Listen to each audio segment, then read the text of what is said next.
Thank you for clicking on this Rank the Movies video. It's a new week and we are still talking about movies I hate that I decided to rewatch and give you a proper review on. Last week we talked about Savages. That's a piece of trash. It hit the floor. I'm okay with this. This week I am moving on to an actor I really do enjoy. Where Savages, I like Benicio del Toro, Salma Hayek, and John Travolta. They were not the stars of this movie.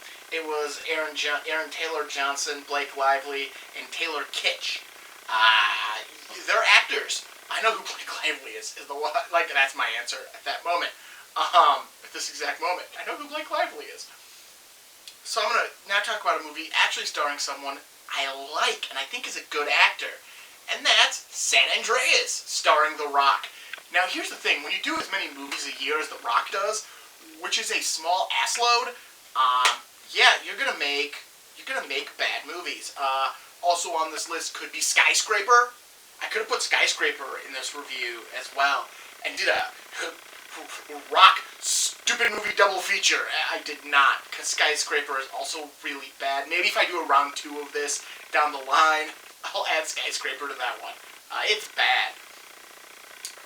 San Andreas has a distinction in my life. In the area of Wisconsin I live in, there were 2 budget theaters at one point. One in the town of Appleton, one in the town of Green Bay. This is the last movie I ever saw in the budget theater in Appleton. I chose to see this over Mad Max Fury Road. I'm probably an idiot. But anyways, we're talking about San Andreas.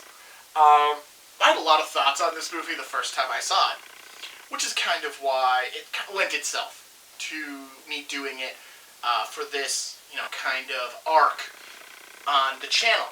It lent itself to it because, you know what, I had a lot of thoughts, and I have a lot of thoughts still.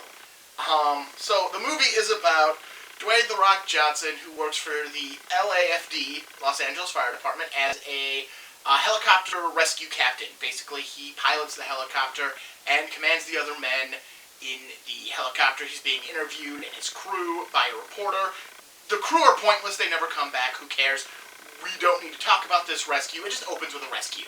Woohoo! Rescue! It doesn't matter. These people are unnecessary to the plot. We find out The Rock is, or Dwayne, I'm going to go back and forth. I should have set up rock figures for this one. Should have thought of that. Oh, well, whatever. Dwayne, you find out Dwayne has a daughter. She's about to go off to college. Shows she's 18, I think. Played by Alexandria or I'm not going to pronounce that name correctly. Anyways, she was in, I can't think of it now, and it's going to drive me nuts. We Summon the Demons, or We Summon the Darkness, I talked about in one of my, from the Unwatched Shelf. She's got very beautiful eyes. I always think that in everything I see her in. Anyways, he is going to drive her to school, and they're going to camp and have a lot of fun until an earthquake hits the Hoover Dam and busts the Hoover Dam. A seismologist is there with his associate. His associate dies on the dam. The geologist is played by Paul Giamatti, who is way more interesting in this movie than Dwayne Johnson even comes close to. But I'll get to Paul Giamatti separately, because these plot threads have nothing to do with each other, other than they are both happening because of the earthquake. So he is now being called to help rescue people from Nevada, from where that quake happened. So his daughter is going to go off with her mom's boyfriend because they are separated. There are divorce papers filed, but they haven't been signed yet. Plot point! So she's going to fly with him to San Francisco and then fly out to her college in Washington. Which, I bet you they just wish they went straight to Washington. Anyways, he is on his way to take his plane to get serviced when the quake hits! The first quake hits and it starts off in Pasadena area, and Los Angeles, Pasadena, and makes its way up to San Francisco.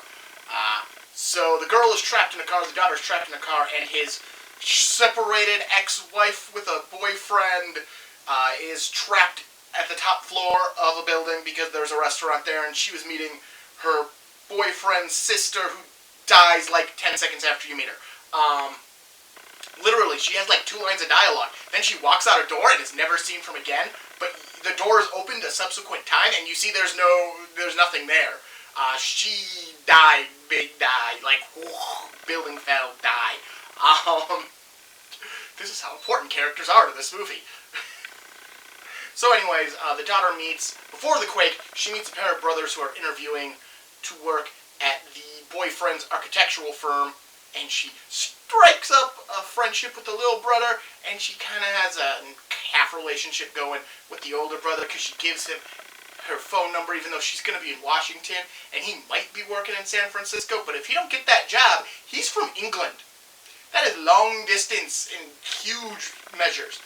Anyways, she gets trapped in a car, and douchebag boyfriend runs away. He tries to get help, and the help gets crushed, and he runs away again. The brothers show up and get her out of the car, and she's freed, and she uses her knowledge taught to her from her firefighter, former army pilot daddy to get in contact with him in his helicopter. So now he has rescued his separated wife, and they are on their way to pick up their daughter. On their way to pick up their daughter, they unnecessarily crash. They then steal a truck, drive to where the San Andreas Fault is, and see that it's pulled apart and shifted. So, that's great. They then find a couple and get another plane. So, crashing the plane was unnecessary. Unnecessary plane crash is unnecessary. They then fly, but the airport's been destroyed at San Francisco because there's been another... Oh, wait, no, we're not that far yet. They can't land because the airport was destroyed in San Francisco. Though I can't imagine every runway was destroyed, but they just don't land there. So they put on parachutes, or a parachute, and they tandem jump from the airplane. Because action sequence. And that second airplane also crashes. I'm not thinking The Rock's a very good pilot. He's had 2 airplanes in this movie, and both of them... Well, he's had a helicopter and an airplane, and he's crashed them both. There's then a subsequent earthquake in San Francisco, which destroys more things, makes people flee, and The Rock saves a bunch of people by having them go hang out on the side of the AT&T park. Good structurally sound building. They then take a boat, because they're going to go around the destruction in the water to meet them. Because that's what you do. It's you know, if there's waterways, yeah, you can get there. That's awesome.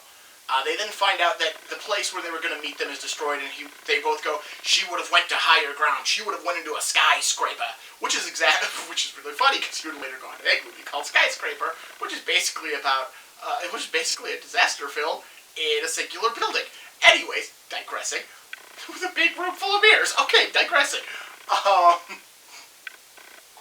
Anyways, they take the boat, and because the plot demands it, there's a tsunami. Now, I haven't gotten to the Paul Giamatti stuff yet, but he mentions earthquake that happened that sent a tsunami to Hawaii. The earthquake was in Japan, which makes sense. Shaking here, water moves, and tsunami there. This is shaking here and tsunami here. In my brain, it could be scientifically accurate, and that's fine, but in my brain as a viewer, it doesn't make sense, and it doesn't hold up with the information we've been given. So there's a tsunami because the plot demands it, because they're in a boat, and you can't boat through road, and now everything's basically waterways. Yay, plot! So, they find their daughter in a skyscraper that was built by douchebag boyfriend, who is now dead, crushed by a container during plot tsunami. And, by the way, that is the 3rd disaster this movie has. 2 earthquakes, actually 4th. There's the opening earthquake, the first earthquake, the San Francisco, or the LA earthquake, the Nevada, LA, San Francisco, and then the tsunami. This has 4 disasters. This movie has 4 disasters. Why?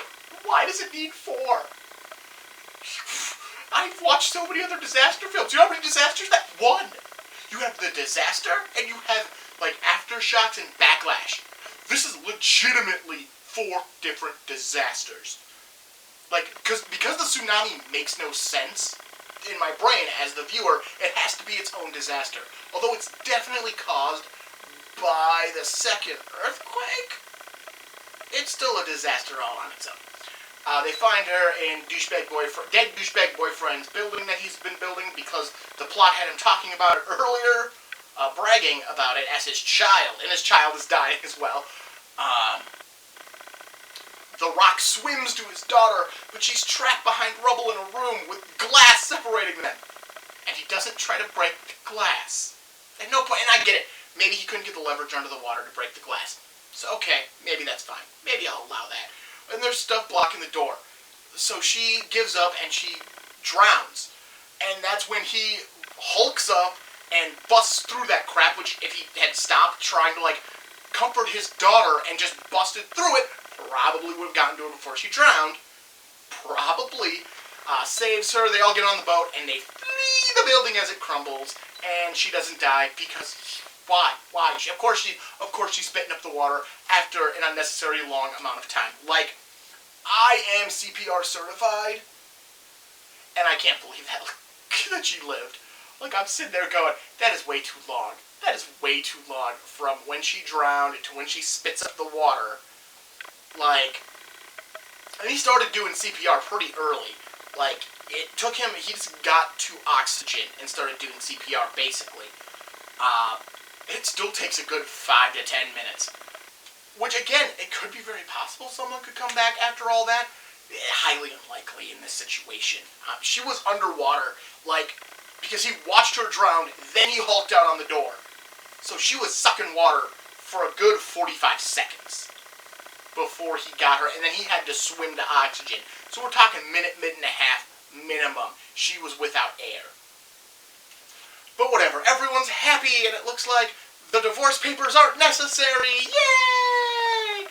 And the daughter has a new boyfriend. Yay! And the little kid gets to look out over San Francisco and will rebuild because there's an American flag still flying. And rescue choppers fly in, and I really thought the final line of dialogue was, I'm going to go to work. But no, he's going to rebuild. That's our final line of dialogue. So that's the Rock storyline, which is obviously it's the main storyline of this movie. Paul Giamatti plays the seismologist who figures out how to predict earthquakes and realizes that there's going to be a quake in Los Angeles, and then that there's going to be a bigger quake in San Francisco, which is actually the only interesting parts of that movie, is Paul Giamatti. He is the best actor, and I was actually interested and engaged with his dialogue, his delivery, and what he had to say. That when it cut, when you get to the end of the movie, and now you've got 20 minutes before he comes back on screen to do his final, wrap-up thing for his area, you're like, I just want Paul Giamatti back. Just give me Paul Giamatti. Why is this not about the seismologist? Why is this not most is that, I get it. You have two options of disaster movie. Either you focus on the expert who is dealing with the situation, and sometimes that expert is actively lumped in with somebody else searching for family. And that one has happened. Dante's Peak is an example of that one. Volcano is an example of that one. Volcano, it's actually the expert is also the person who's got the family problems. That all works. Or you just have the person who's trying to survive and save his family, or their family. This one tried to do both, and it didn't work, because it's just so much separation. And at some point, Paul Giamatti, no matter how interesting he is and how good his information is, he is so far removed from what your actual plot is, which is about saving the daughter, that he almost seems useless in this entire movie. We don't need the guy predicting the earthquakes. We can just have more earthquakes. I feel like because he loses his partner in the Nevada quake, that should have meant more. That should have meant more to this entire plot, and it didn't. It's just a reason to send the reporter who was doing the story on The Rock and his crew out to where Paul Giamatti was. That's it. That's the entire point of him losing his partner in a dramatic fashion. I don't know. Overall, I liked it better than Savages. So you're like, woohoo! It's slightly better than the piece of shit I watched before. But no, San Andreas, it's not a good movie. There are far better disaster films. I've named some in this review. So if you really just want to sit down and watch a disaster film, pick Volcano, pick Dante's Peak, pick The Poseidon Adventure. Those are good disaster movies. I've never seen The Towering Inferno, but that one gets such rave reviews. You know, how can I not recommend? I should recommend it for myself as well. The next time I come across a copy of it, is to get my hands on it and watch The Towering Inferno.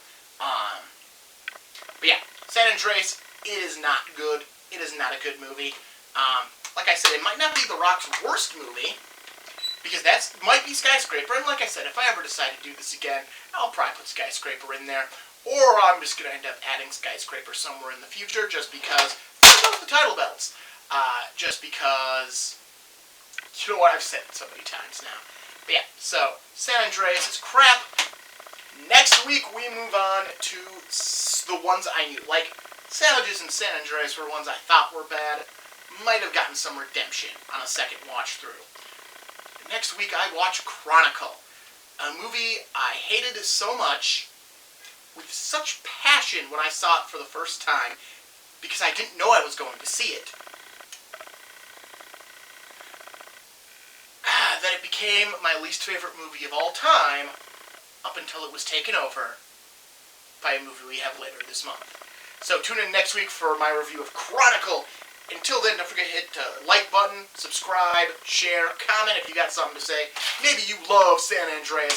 Tell me why. I would love to appreciate why you love this movie. And if it's just because it's campy and lame, that's fine. That's your validity. Alright, I will see you next week. Have a good one. Stay safe. I am Martin Prevost. This is Rank the Movies. Have a good one.